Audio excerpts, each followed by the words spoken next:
네, 돈바스 등 우크라이나 동부 지역에 대한 러시아군의 총공세가 이어지는 가운데 남부 마리우폴의 아조스탈 제철소 저항이 마지막을 향하고 있다는 소식이 들려오고 있습니다. 또 러시아군이 점령 지역에서 곡식과 채소 등 식량을 대량으로 탈취하는 것으로 나타났고 우크라이나를 통해 유럽으로 이어지던 천연가스 공급이 오늘부터 중단되면서 세계 에너지 가격이 요동치고 있습니다. 오늘 아침 세계는 국제부 이승훈 기자와 함께 이야기 나눠보겠습니다. 어서 오십시오. 안녕하세요. 네, 일단 우크라이나 전쟁 속보 앞서서 어제 미국의 소비자 물가 지수 결과 굉장히 주목된다 하셨는데 어떻게 나왔습니까? 네, 지난달이었죠. 미국의 3월 소비자 물가 지수가 8.5% 급등을 해서 미국뿐 아니라 뭐 전 세계가 많이 놀랐습니다. 네. 자, 그래서 어제 발표 굉장히 관심이 많았는데요. 우리 시간은 어젯밤이었죠. 예. 자, 그 미 노동부가 발표한 미국의 4월 소비자 물가 지수 8.3% 올랐더라고요. 예. 최근 8달 동안 계속됐던 상승세가 일단은 꺾였다고는 하지만 보신 것처럼 8.3% 이게 만만치 않은 오름폭이죠. 예. 또 소비자 물가 지수가 발표되기 전까지는 이런 예상이 많았어요. 한 8 내지 8.1% 정도 오를 거다. 예. 그랬는데 이런 예상보다는 더 올랐으니까요. 아마 그러니까 그런 걸 시장 전망치라고 하잖아요. 네. 이런 시장 전망치보다는 더 올랐기 때문에 정말 미국의 충격 여전합니다. 또 지난달에 이어서 이번 달 2달 연속 8% 이상 그 소비자 물가가 오는 거 이거 40년 만에 일이라고 합니다. 특히 세부 내용을 보면 우크라이나 전쟁 등의 여파로요. 다른 무엇보다도 미국의 지난달 식료품 가격 많이 올랐어요. 보니까 지난해 4월보다 9.4%나 올랐더라고요. 여기에 코로나19가 잦아지면서 좀 해외여행을 가겠다 뭐 이러면서 여행이라든가 숙박요금 이런 게 올랐거든요. 그게 바로 이번에 미국의 물가 인상의 요인이 아닌가 이렇게 파악이 되고 있습니다. 예. 그렇기 때문에 이번 2달에 걸친 이 8%대의 높은 미국 내의 물가 인상 이게 인플레 장기화에 대한 경고가 아닌가 이런 전망이 월스트리트를 중심으로 해서 나오고 있더라고요. 예. 또 이번 미 노동부의 발표로요. 미국의 중앙은행, 그러니까 연방준비제도죠. 예. 연방준비제도가 이제 계속해서 고강도 긴축이라는 통화정책 방향 바꾸지 않을 거다. 이런 전망도 이어지고 있습니다. 예. 네. 자, 이번에는 우크라이나 전쟁 소식도 좀 살펴보겠습니다. 지금 남부 마리우폴의 아조스탈에서 우크라이나군 2천여 명이 버티면서 교전 중인 것으로 알려지고 있는데요. 뭐 러시아군이 총공세를 펼치니까 최후가 좀 임박했다 이런 이야기도 나오더라고요. 현장에서 이렇게 보내오는 그 소식을 보면요. 처음에는 이제 민간인을 좀 빨리 좀 대피를 시켜달라 이런 요구들이 많았었어요. 그런데 이제는 다친 부상병이라도 좀 나갈 수 있게 도와달라 이런 얘기들이 나오고 있습니다. 예. 지금 화면에서 보시고 계시지만 자, 아조 부대가요. 그 얼굴 심하게 다치고 저렇게 다리 잘리고 저런 다리를 예예예. 네. 저런 화면을 공개를 했어요. 또 이들 약도 없고 또 화면 얼굴 보시겠지만 약도 없고 먹을 것도 없다. 이런 안타까운 소식을 전해 왔더라고요. 예. 자, 물론 이들은 화면에서 이렇게 안타까운 모습이 한때는 러시아군을 향해서 싸우던 최정예 군사들입니다. 예. 불과 며칠 전만 해도요. 화면 대부분의 내용이 우리는 러시아군을 잘 격퇴하고 있다. 이런 화면들이 많았거든요. 언제든지 우리는 최후를 맞이할 수 있다고 하면서도 자, 이런 화면을 보내온 걸 보면은 이들의 저항 막바지에 다다른 게 아닌가 그런 생각이 많이 듭니다. 이들의 군인의 분인들은요. 프란치스 교황을 직접 찾아가기도 했어요. 그래서 참상을 전하고 또 남편이 무사히 집으로 돌아오게 해달라 그런 얘기를 하더라고요. 예. 물론 제2의 도시죠. 하르키우에서는 조금 전 들어온 외신을 보니까요. 러시아군이 점차 퇴각을 하고 있다. 우크라이나군이 정화적으로 퇴각하고 있다. 이런 소식이 들어온 걸 보면 어쨌거나 양측의 공방은 치열하지만 아조스탈 내의 현실은 대단히 어렵게 진행이 되고 있다. 이렇게 볼 수 있겠습니다. 굉장히 안타까운 사진들이 예. 되게 많이 들어왔네요. 이게 뭐 보통 부상이 아니라 정말 중상이잖아요. 다리가 절단되고 팔이 절단되는 그런 부상이니까. 대부분의 그 안에 있는 그 저항하고 있는 예. 그 우크라이나군의 그 해병 그리고 아조 부대라고 하죠. 예. 이들의 저항은 굉장히 치열하지만 그 내부 안에서 우리가 상상하는 것 이상으로 저희도 말씀드렸지만 그 안에서는 시체가 썩는 냄새가 악취가 진동하고 할 정도니까요. 예, 그렇군요. 좀 걱정이 많이 되고요. 일단 러시아군이 지금 점령 지역에서 먹는 걸 또 탈취해가고 있다는 소식도 있더라고요. 미국의 월스트리트 저널이 보도한 내용에서 제가 한번 관심 있게 한번 지켜봤거든요. 자, 그러니까 월스트리트 저널은 뭐 직접은 아니고 친러시아계가 장악하고 있는 그 자포리지아라는 곳이 있습니다.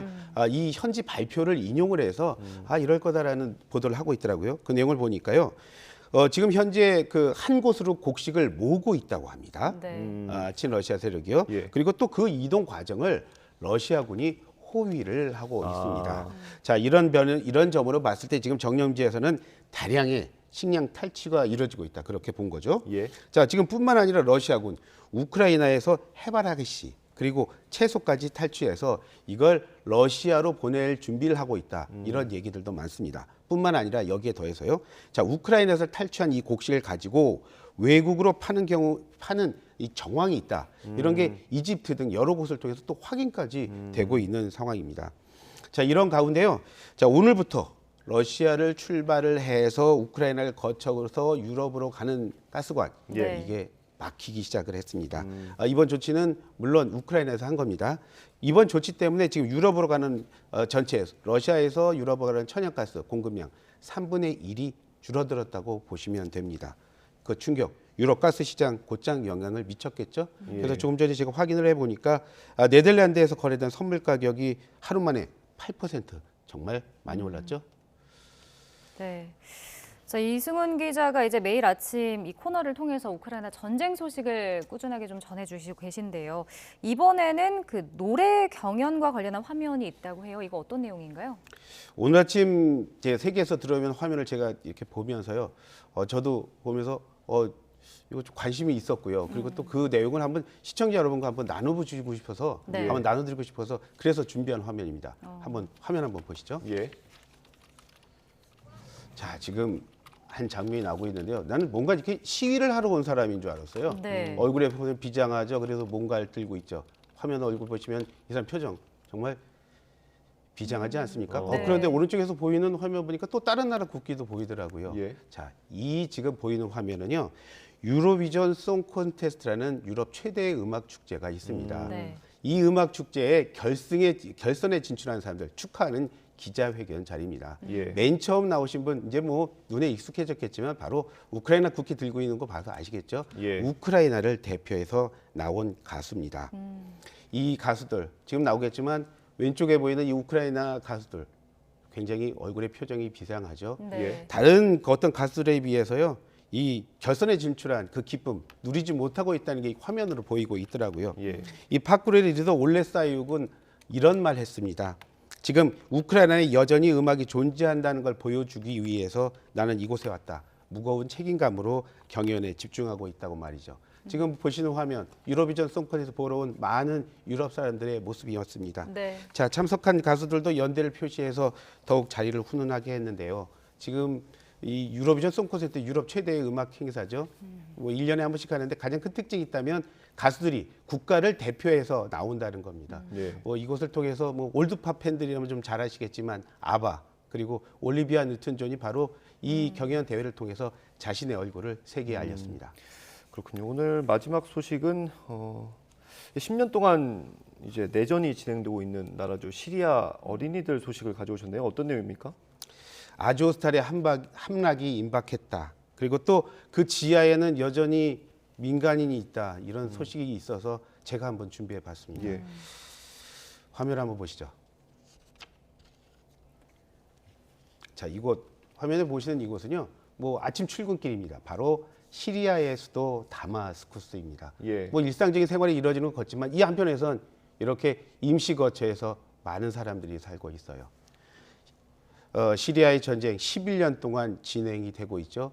이 긴 전쟁에 있어서 가장 큰 피해자는 바로 화면에서 보시는 저 어린이들입니다. 네. 지금 살 곳이 없어서 이렇게 임시 텐트 먹을 것도 보시면 좀 그렇죠. 그렇지만 화면을 보이지 않는 내용 중 하나가요. 바로 곳곳에서 악취가 진동을 하고 있다고 합니다. 예. 이곳에 사는 어린이들 정말 환경이 좋지 않으니까 어려움을 겪고 있겠죠. 올해 1월에서 3월까지 지난 석 달간 이런 끔찍한 고통 속에서요. 숨지거나 다친 어린이 무려 213명에 달한다는 게 유엔 아동기금 유니세프의 말입니다. 예. 현재 도움이 필요한 어린이들 무려 650만 명에 달하고 있다고 합니다. 현장에서 일하는 유니세프 관계자 이런 말을 전해왔더라고요. 지금 당장 필요한 건 전쟁을 멈추는 거다. 그게 힘들다면 인도적 지원이라도 좀 제때할 수 있도록 길을 터줘야지 지금 어린이들 희생 최소화할 수 있다고 이야기하고 있습니다. 우크라이나 전쟁이 끝나더라도 거의 비슷한 상황이 이어지지 않을까 그래서 준비해봤습니다. 예. 그렇군요. 국제사회의 도움이든 압박이든 꼭 필요할 것 같습니다. 오늘 말씀 여기까지 듣겠습니다. 국제부 이승훈 기자였습니다. 고맙습니다. 고맙습니다. 감사합니다.